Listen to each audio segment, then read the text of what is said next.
So ladies and gentleman, boys and girls, सगळ्यांचं खूप खूप स्वागत आहे पुढार न्यूज आणि कलाकार या शोमध्ये. कलाकार या शोमध्ये आपण अनेक सेलिब्रिटीजना भेटतो, अनेक कलाकारांना भेटतो आणि फार इन्स्पायरिंग जर्नी आपण ऐकून घेतो आणि खऱ्या अर्थानं त्याच्याकडून शिकायला पण प्रचंड मिळतं. आणि आज जी व्यक्ती आपल्यासोबत आहे त्यांचं मला धन्यवाद यासाठी द्यायचं, कारण आपण आज कलाकार अगदी नव्या कोऱ्या गाडीत करतोय. सो इतकी नवी कोरी गाडी तर आपण यासाठीच थांबलो होतो का विचारायचं आहे. खरंच आहे काय म्हणजे.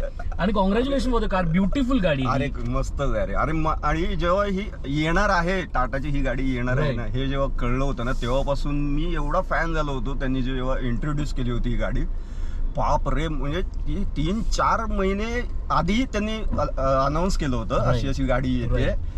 तेव्हापासून एवढी मनात भरली होती, म्हटलं घ्यायची तर हीच घ्यायची भाई, नाहीतर नाही घ्यायची. ही झाली जानेवारीमध्ये लॉन्च झाली ही. आणि तेव्हाच आणि डिसेंबर पासून बुकिंग फुल होतं. त्यानंतर मी बिग बॉस मध्ये गेलो, त्यामुळे मी घ्यायचं टाळलं ते त्यावेळी. पण बिग बॉस मधून आल्यानंतर दुसऱ्या दिवशी जाऊन मी बुक केली. आणि ऍक्च्युली याला ना 2-2.5 महिने वेटिंग आहे या गाडीला, पण त्यांनी मला आठवड्याभरात दिली. किती भारी. आठवड्यात म्हणजे ही गाडी तुमच्याकडे येणं होतं, तीच आली माझ्याकडे. पण ना या सगळ्यानंतर ही गाडी तर सुंदरच आहे, पण ना कलाकार मध्ये सगळ्यात सुरुवातीला आपण ना गाडीचा प्रवास आपण घेतो आणि त्याच्यामुळे ती गप्पा आपण पहिल्या मारूया. तर कधी ड्रायव्हिंग हाती आली, ती कुठली गाडीच्या सागरता तुमच्या असंख्य आठवणी आहेत ज्याने तुमचा प्रवास तुम्ही प्रचंड केला असेल. कधी गाडी शिकलात वगैरे, प्लीज सांगा. गाडी मी ना अगदीच शाळेत असल्यापासून शिकलो. म्हणजे माझ्या काकांकडे गाडी होती, बरोबर, आणि माझा भाऊ चालवायचा. तर मी आधी त्याच्या मागे लागायचो, मला चालवते. मग तो हळूहळू फक्त स्टेअरिंग हातात द्यायचा आधी माझ्या, फक्त स्टेअरिंग. त्यानंतर मग मला बसवलं, मग हळूहळू त्याने शिकवलं मला गाडी. आणि माझी पहिली गाडी म्हणजे माझ्या वडिलांनी घेतली होती, मारुती झेन. वा. मारुती झेन घेतली होती, ती खूप वर्ष चालवली मी. आणि त्यानंतर मी स्वतःच्या हिमतीवर घेतलेली गाडी हुंडाई i20 स्पोर्ट्स. ओके. ती भयंकरच रेमटवली रे, मी लिटरली रेमटवली. म्हणजे कुठेही म्हणजे महाराष्ट्रात, बाप रे, मी एवढी रेमटवली आहे ना ती. त्यानंतर हुंडाईचा फॅन झालो रे मी. नंतर ती गाडी माझी पाण्यात गेली रे पावसात. आमच्या सेटवर भयंकर पाऊस पडला होता, पाणी मीरा रोडला, आणि भयंकर पाणी भरलं होतं. त्यात ती गेली आणि सगळं इंजिन मध्ये पाणी, आणि ते सगळं स्क्रॅप झाली, ती पूर्ण टोटली स्क्रॅप झाली. पण नशीब इन्शुरन्स होता, त्याच इन्शुरन्सचे पैसे आले. मग मी परत हुंडाई क्रेटा घेतली. मग बरोबर, हुंडाई क्रेटा घेतली. नाही सॉरी, i20 नंतर मी नेक्सॉन घेतली टाटाची. पण आधी जी पहिल्यांदा नेक्सॉन, मुंबईतली पहिली नेक्सॉन मी घेतली. तर ती नेक्सॉन मला जरा अनकम्फर्टेबल वाटली. म्हणजे आपण प्रवासात झोपतोय वगैरे रे, आपल्याला सीट वगैरे एकदम कम्फर्टेबल हवे असतात. तर त्याचं इंटिरियर सुपर्ब होतं, पण यार मला कम्फर्टेबल वाटत नव्हती. त्यामुळे मी 6 महिन्यात विकली ती. बरोबर, 6 महिन्यात मग क्रेटा घेतली मी. क्रेटा म्हणजे बाप गाडी आहे रे क्रेटा. म्हणजे मी त्या गाडीत, म्हणजे मी राहायचो त्या गाडीत, घरी कमी असायचो. हो, त्या गाडीतच राहणं बिणं सगळं, प्रवास इथून तिथून तिथे, खूप प्रवास केला त्या गाडीने. यार खूपच क्रेटाच्या आठवणी खूप आहेत. म्हणजे मी लिटरली ती गाडी देताना खूप रडत होतो ऍक्च्युली, आणि मी सारखा हात लावत होतो तिला. आणि नीट जा वगैरे सांगत होतो मी, नीट जा, व्यवस्थित जा, खुश राहा असं वगैरे खूप काही सांगत होतो रे. त्यानंतर मग मी ही गाडी दिसली होती मला, मग ही घेतली. मॅनिफेस्ट केलं होतं, ते झालं पूर्ण. पण ना मला खूपदा सागरदा असं वाटलं होतं, तुमच्या बोलण्यातून मला कळलं की प्रत्येक गाडीच्या आपापल्या आठवणी असतात. मग ती गाडी किती वर्ष आपल्याकडे हे नाहीये. म्हणजे आता जेव्हा तुम्ही म्हणताय मी नीट जा, खुश राहा, म्हणजे तुम्हालाही असं वाटतं का की त्या गाडीशी आपलं एक वेगळं नातं डेव्हलप होतं, आणि ते नातं जेवढं चांगलं डेव्हलप होईल तेवढी ती गाडी सुख देते. हो, व्यवस्थित. म्हणजे मी म्हणतो की आपण गाडीची काळजी घेतली ना, गाडी आपली काळजी घेते व्यवस्थित. म्हणजे तुम्हाला ती कधी धोका नाही देणार. तुम्ही गाडीला कसंही वागवलं किंवा कसंही राहिलं, गाडीमध्ये कचरा आहे गाडीत किंवा कसेही पळवताय तुम्ही गाडी, तर काळजी घेत नाहीये, साफसफाई करत नाही आहात, त्याला वेळोवेळी धुणं, रोजच्या रोज धुणं, हे करायला पाहिजे रे आपण. कारण शेवटी आपला जीव आपण गाडीत ठेवून जात असतो रे. तर आपण जेवढं गाडीला सांभाळू ना, गाडी मी म्हणजे मला एवढ्या सगळ्या गाड्यांचा अनुभव सांगतो, त्या सगळ्या गाड्यांनी मला व्यवस्थित सांभाळलं. म्हणजे खूपदा माझा एकदाही ऍक्सिडेंट नाही, काही नाही, काही नाही झालं मला, काहीच नाही. त्यामुळे गाडीशी नातं निर्माण होतच होतं आणि ते यार म्हणजे आपण आपलं लेक असल्यासारखं नातं निर्माण होतं रे. यार आपलं पोरगा आहे हे असं. आणि ती गाडी पण अशी सांगत असते आपल्याला की तू माझा पोरगा, माझा पालक आहे, यांना व्यवस्थित नेणं आणि आणणं ही जबाबदारी माझी आहे. क्या बात आहे. तुम्हाला कुठल्या क्षणी सागरदा असं वाटलं की हे क्षेत्र माझं आहे, या क्षेत्रात मी माझी पुरणपोळी, चपाती भाजी, ब्रेड बटर सगळं कमवणार या क्षेत्रापासून आहे? मग तो कुठलं तुमचं हवेचा कार्यक्रम असेल, तुमचं नाटक असेल, तुमचा एकपात्री प्रयोग असेल किंवा काही, किंवा सागर कारंडेंना असं कळलं की हे माझं जग आहे, इकडे मी वावरणार? कुठला क्षण होता? नाही, मी लहानपण अगदी शाळेत असल्यापासून मी शाळेत म्हणजे बालमन शाळा, त्यामुळे कलेला प्राधान्य ते देतातच. त्यामुळे मी शाळेत वर्गात म्हण किंवा अॅन्युअल फंक्शनला म्हण इथे काही ना काहीतरी करायचोच. तिथेच मला आवड होती, फक्त त्या मला माहित नव्हतं की या क्षेत्रात मी पूर्णपणे येईन किंवा काय. त्यानंतर मग आपले गल्ली बोळातले आपले हे कार्यक्रम असतात ना, म्हणजे गणपती, नवरात्रोत्सव असे, तिथे वेशभूषा स्पर्धा, कथाकथन स्पर्धा, ह्या स्पर्धा, त्या स्पर्धेत भाग घ्यायचो, गायन स्पर्धा, त्या स्पर्धेत भाग घ्यायचो, प्राइज मिळायचं. तर मला मग केवढं खुश व्हायचो ना मी, मजा यायची. पण त्यानंतर मी नाटक करत होतो. म्हणजे एक आमचा ग्रुप होता खूप आधी, तर आम्ही फक्त गणपतीत नाटक करायचो. बाकी दिवस नाही. गणपतीतले शो असतात ना, तसं घ्यायचे ते नाटक आणि 8 प्रयोग घ्यायचे ते गणपतीतले. बरोबर. आणि त्याचे मला 75 रुपये मिळायचे. तर तिकडे त्यांनी त्याची रिहर्सल 4-5 महिने करायचो आम्ही. आणि मी तेव्हा होतो कामाला. काम संपल्यानंतर मी भाईंदरला जायचो, तिथे रिहर्सल करायचो, परत घरी जायचो, परत सकाळी कामावर जायचो, असं करायचो. तर ते तिकडे एक नाटकाची मजा यायला लागली मला. नंतर मग हळूहळू असं झालं माझं, म्हणजे खूपदा असं झालंय की माझ्या काकांनी मला इंटरव्ह्यूसाठी पाठवलंय आणि मी गेलोच नाही. म्हणजे मी घरातून इंटरव्ह्यूसाठी जातोय असं सांगून निघायचो, पण इकडे तिकडे फिरत बसायचो आणि संध्याकाळी येऊन सांगायचो मी रिजेक्ट झालो म्हणून. कारण मला नोकरी करायची नव्हती. बरोबर. पण 2002 साली मला कळलं की मी ह्यात करू शकतो. बरं किती मला माहित नव्हतं की आपल्याला इथे किती पैसे मिळतात, काय असतं, काहीच नाही. या क्षेत्रात आपण काम करूया असं मला वाटत होतं नेहमीच. तर मी मग 2002 साली ठरवलं की आपण या क्षेत्रात पूर्णपणे उतरूया. आणि घरच्यांचा जोरदार विरोध, अरे समोर गेला, शिव्या वगैरे, म्हणजे अरे काय आहे आता, त्यांना पण दोष देऊन उपयोग नाही. कारण माझ्या आधी माझ्या घरातलं कुणीच नाही ना क्षेत्रात, त्यामुळे हे क्षेत्र भिकेचे धंदे असं हे समीकरणच होतं ते. त्यांचा दोष नाही, पोराला एवढं शिकवलंय किंवा काय, तर नोकरी करावी, आपलं छान लग्न करून द्यावं, पोरं समाज व्यवस्थित, हा एक सर्वसामान्य माणसाचा हेतू असतो. बरोबर. तर तसंच त्यांचंही स्वप्न होतं की पोराने व्यवस्थित सेटल व्हावं, अजून काय नाही. मी त्यांना दोष नाही देणार की या क्षेत्रात मी आलो म्हणून मला असं नाही. तर पण मी ठरवलं की आपण करूया. तर पहिलं नाटक होतं माझं गणपती बाप्पा मोरया नावाचं, 2002. गणपती बाप्पा मोरया नावाचं नाटक होतं. ते माझं पहिलं व्यावसायिक नाटक आणि त्याचे 100 रुपये मिळायचे मला. तेव्हा मला कळलं अरे पैसे मिळतात, एका शोचे पैसे मिळतात. म्हणजे 75 रुपये मला ते गणपतीच्या नाटकाचे 75 रुपये का मिळायचे, मला वाटायचं ते येण्या जाण्याचा खर्च असावा माझा. तर इथे तेव्हा मला कळलं की पर प्रयोगाला आपल्याला 100 रुपये मिळत आहेत आपल्याला. वा छान. म्हणजे नंतर किती पैसे मिळत जातील आपल्याला तसं काही नव्हतं. मग नंतर हळूहळू नाटकच करत गेलो. मग मी नाटकं खूप केली मी. आणि पहिलं प्रेम माझं नाटकावरच आहे. अजूनही माझं आयुष्यातलं एकही वर्ष असं नाही गेलं की ज्या वर्षात माझ्या हातात नाटक नाहीये किंवा मी करत नाहीये व्यावसायिक नाटक. एकही वर्ष असं नाही.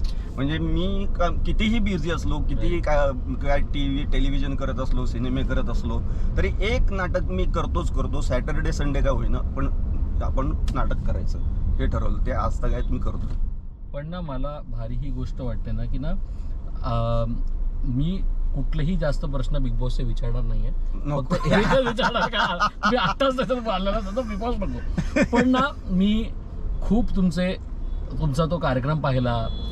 पण ना मला एक गोष्ट तुमचं कौतुक यासाठी करायचं करताना की अनेक लोक ना स्वतःबद्दलच्या गोष्टी लपवतात. तुम्ही लपवल्या नाहीत. ती कुठली गोष्ट की भाई मी असा आहे, मी शांत आहे, तुम्ही शांत आहे, मी नाही बोलू शकत, तुम्ही नाही बोलू शकत. मी जर कॉमेडी करेन तर मी करीन ना, मला जेव्हा करायचं तेव्हा. एक्झॅक्टली. म्हणजे जिकडे बाकीचे लोक सतत बोलत बसतात, त्या कार्यक्रमात जाऊन तुम्ही स्वतःची इंडिव्हिज्युअल गोष्ट ठेवलीत. तुम्ही कुठे लपवलं नाहीत की मी जर शांत आहे तर भाई मी शांत आहे.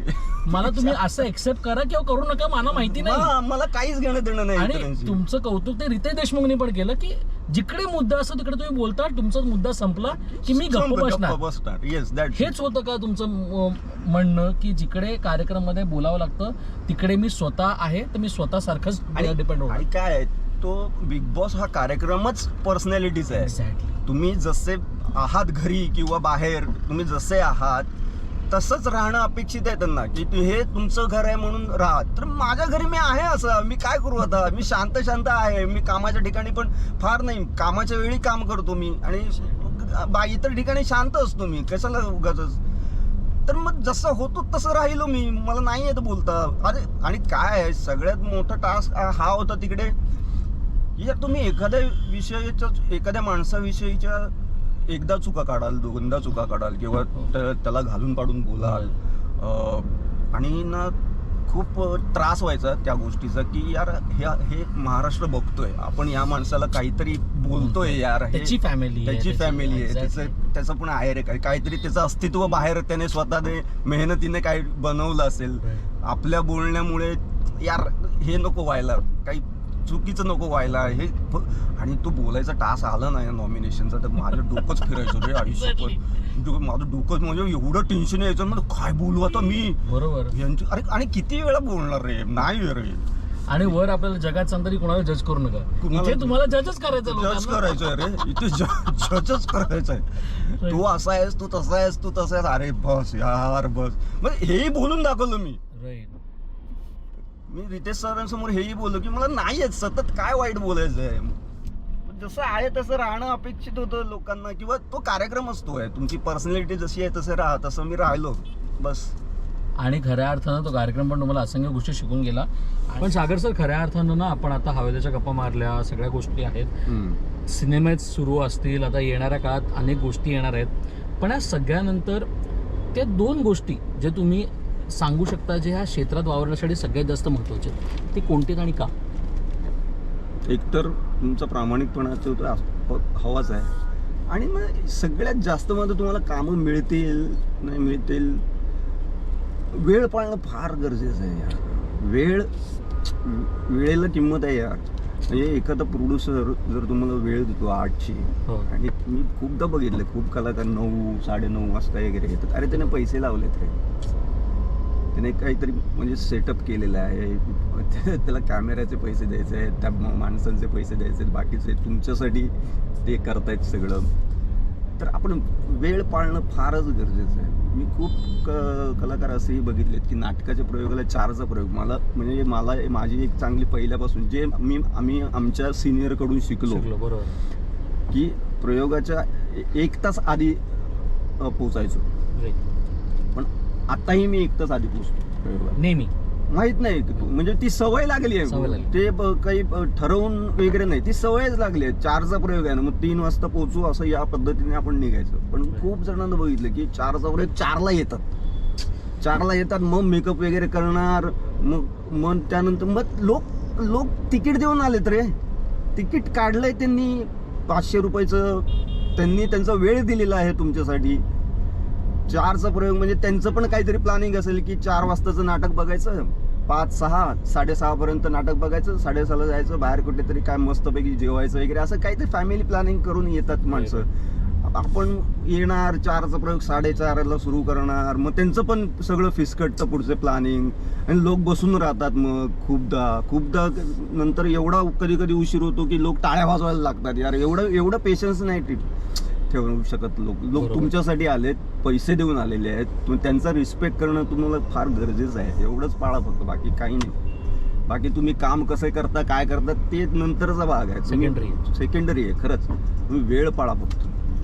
पण आता या सगळ्यानंतर ना हा टिपिकल प्रश्न आहे, आणि मी शेवटी सगळ्यांना जाता विचारू सगळ्यांना की कलाकार म्हणतात आपण कोणाला इन्स्पायर करतो, कोणाला इन्स्पायर होत असतो. जर तुम्हाला सागरता एक संधी दिली की तुम्हाला या सीटवर कोणाला तरी बसवायचं आहे आणि निखळ गप्पा मारत ड्रायव्हर जायचं आहे, त्या व्यक्तीला तुम्ही भेटला असाल नसाल मला माहिती नाही, ती व्यक्ती तुमच्या आयुष्यातलीच असेल तेही मला माहिती नाही, पण तुम्हाला एकदा तरी त्यांच्यासोबत निखळ गप्पा मारत ड्रायव्हर जायचं, ती व्यक्ती कोणाचं आणि का? अरे यार किती आता सांगू मी, किती जण आहेत असं एकाचं नाव. 2-3 सांग, गाडी जागा खूप आहे तुमच्या. यार सतीश तारेंबरोबर गप्पा मारायला खूप आवडलं असतं यार.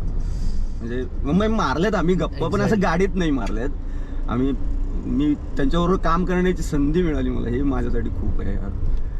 पण गप्पा जे म्हणतो ना, किती ज्ञान की म्हणजे काय माणसाकडे एवढं भरभरून होतं रे, त्या माणसाकडून घेण्यासारखं खूप होतं, पण काय देण्याच्या आधीच गेला यार तो माणूस.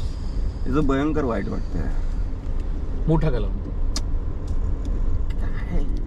असो, त्याने सतीश तारे मला आवडले असते गप्पा मारायला. गप्पा मारायला.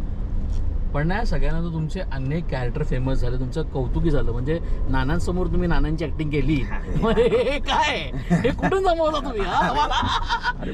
म्हणजे पोटात गोळा बिळा नसतो का तुमच्या? म्हणजे गोळा म्हणजे फटके काही तयारी ठेवा आणि जाऊया, चला काय होईल ते होईल.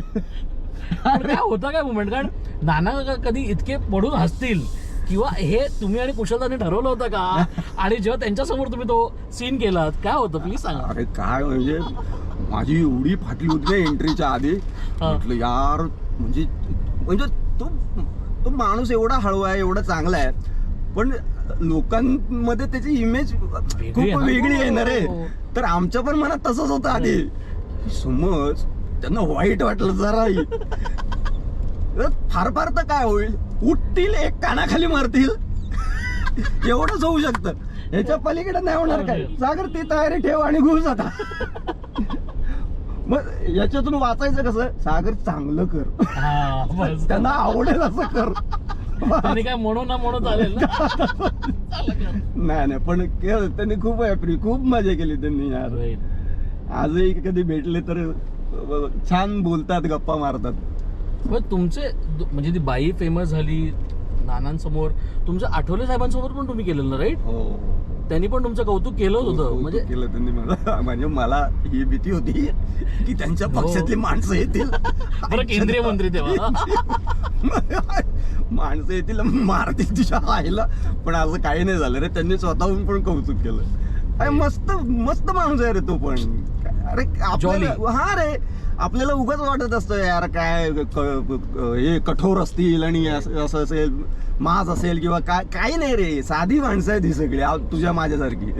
जाता जाता तुमचं सगळ्यात गाजलेली गोष्ट इज द पोस्टमॅन काका आणि त्याचं पत्र. सागरदा, तुम्ही असंख्य गोष्टी त्याच्यातून लोकांना टच केलं आहे.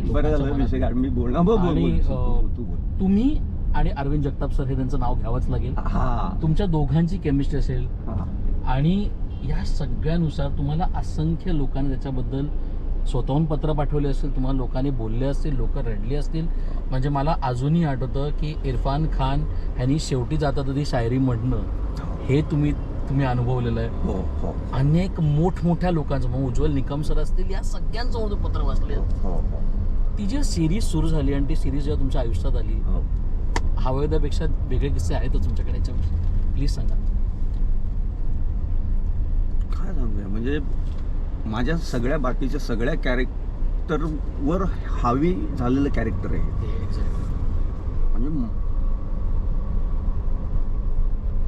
म्हणजे माहीत नाही रे, कारण तो नंतर असं व्हायला लागलं होतं की ते कॉस्ट्युम घातलं ना तर काहीतरी वेगळंच आहे सर, या शरीरात अंगात काहीतरी वेगळं. खूप मोठी जबाबदारी आहे आपल्या अंगावर.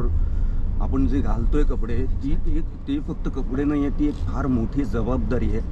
आणि आपण जे पत्र वाचणार आहोत ते त्यातलं ना काय होतं की आपण एक वाक्य ना आपण 10 वेगवेगळ्या पद्धतीने बोलू शकतो, त्याचे अर्थ वेगवेगळे काढू शकतो, पण त्याचा योग्य अर्थ पोहोचवणं फार गरजेचं होतं. माझं टार्गेट तेवढंच होतं की ह्याचा योग्य अर्थ पोहोचला पाहिजे. नाहीतर आपण कुठल्या शब्दांवर जोर द्यायचा, कुठल्या शब्दांवर दिला तर वेगळा अर्थ निघू शकतो. या गोष्टी फार होत्या त्यात. आणि अरविंद सरांनी तर मला मुभा म्हणजे फ्री हँड दिलं होतं रे, की सागर हे असं आहे, मी तुला पत्र देतोय, वाच. तुला वाटलं काही काढावंसं काढ, तुला वाटलं काही इन करायचंय इन कर. ही किती मोठी गोष्ट. अरे फार मोठी गोष्ट आहे ही. कोण दुसरा लेखक असतं तर म्हणाला असतं यार मी लिहिलंय तेवढंच ना, वरती ना खाली एक शब्द पण इकडे तिकडे नाही झाला पाहिजे असं बोलला असतं एखादा. पण त्यांच्या परमिशन शिवाय मी कधीच काही केलं नाही. म्हणजे मला हे वाटायचं की इथे सर मला 2 वाक्य अशी सुचलेली आहेत, मग त्यांना सांगायचो मी ऍटलिस्ट. मग ते म्हणायचं हा कर काही प्रॉब्लेम नाही, चांगलं आहे वाक्य, चांगली वाक्य आहेत ती. पण यार याच्यावर आता हा विषय निघालेलाच आहे तर मी तुला एक सांगतो, एक अनाऊन्स करतो आता तुमच्या माध्यमातून. अरविंद जगताप आणि आम्ही पुन्हा एकत्र येतोय आणि एक कार्यक्रम घेऊन येतोय ज्यामध्ये अरविंद जगताप यांची पत्र, त्यांचं इतर लिखाण, त्यांच्या कविता असा तो कार्यक्रम असणार आहे जो मी सादर करणार आहे. आणि त्या कार्यक्रमाचं नाव आहे पत्र असं कारण की. क्या बात है. वा नॉस्टॅल्जिया. पुन्हा एकदा नॉस्टॅल्जिया. त्याच्यावर एक आता वर्किंग चालू आहे त्याच्यावर. तर लवकरच लोकांच्या भेटीलाही येईल तो कार्यक्रम. खूप खूप अभिनंदन, खूप खूप शुभेच्छा. सागरदा, तुम्ही असंख्य आनंद लोकांना दिलं तुमच्या पत्रातून, आणि तुम्ही आणि अरविंद सरांनी असंख्य गोष्टी लोकांना दिल्या, त्या कलाकारांना इमोशनल तुम्ही केलंय. आता खऱ्या अर्थानं या कार्यक्रमातून नॉस्टॅल्जिया लोकांना मिळवते एवढीच अपेक्षा. खूप खूप शुभेच्छा या कार्यक्रमासाठी, खूप खूप शुभेच्छा तुमच्या असंख्य येणाऱ्या नाटकांसाठी, सिनेमांसाठी. प्लीज तुम्ही काम करत राहा, मालिका असो सगळीकडे. आणि प्रेक्षको, मला हे माहिती आहे की या गाडीत जेव्हा आम्ही बसलो तेव्हा बसल्या बसल्या गाणी लागलेली आहेत. सागरदा, तुमचं कुठलं आवडतं गाणं तुम्ही प्लीज सांगा. अरे खूप आहेत म्हणजे किशोर कुमार, मोहम्मद रफी, कमॉन कुठलंही तुम्हाला जे आवडतं ते. मी किशोर कुमार आणि सुरेश वाडकर यांचं ऐकलं. हुजूर इस कदर भी ना इतरा के चलिए, खुले आम आंचल न लहरा के चलिए, हुजूर इस कदर भी न इतरा के चलिए, कोई मन चला अगर पकड़ लेगा चल, जरा सोचिए आप क्या कीजिएगा, लगा दे अगर बढ़ के जुल्फों में कलियां, लगा दे अगर बढ़ के जुल्फों में कलियां, तो क्या अपनी जुल्फे झटक दीजिएगा, हुजूर इस कदर भी न इतरा के चलिए. क्या बात है, सुपर्ब. खूप खूप धन्यवाद, थँक्यू सो मच. धन्यवाद. आज तुम्ही इथे आलात आणि खऱ्या अर्थानं आम्हाला तुम्ही आलात इथे. म्हणजे आम्हाला छान तुमच्या या नव्या गाडी कोऱ्या म्हणजे प्रूफ आहे माझ्याकडे, नव्या कोऱ्या नव्या कोऱ्या गाडीतून प्रवास केला. आणि खऱ्या अर्थानं अनेक कॅरेक्टर्स तुमच्याकडून येऊ दे आणि तुम्ही लोकांचं मनोरंजन करा. खूप खूप धन्यवाद. Thank you so much. थँक्यू.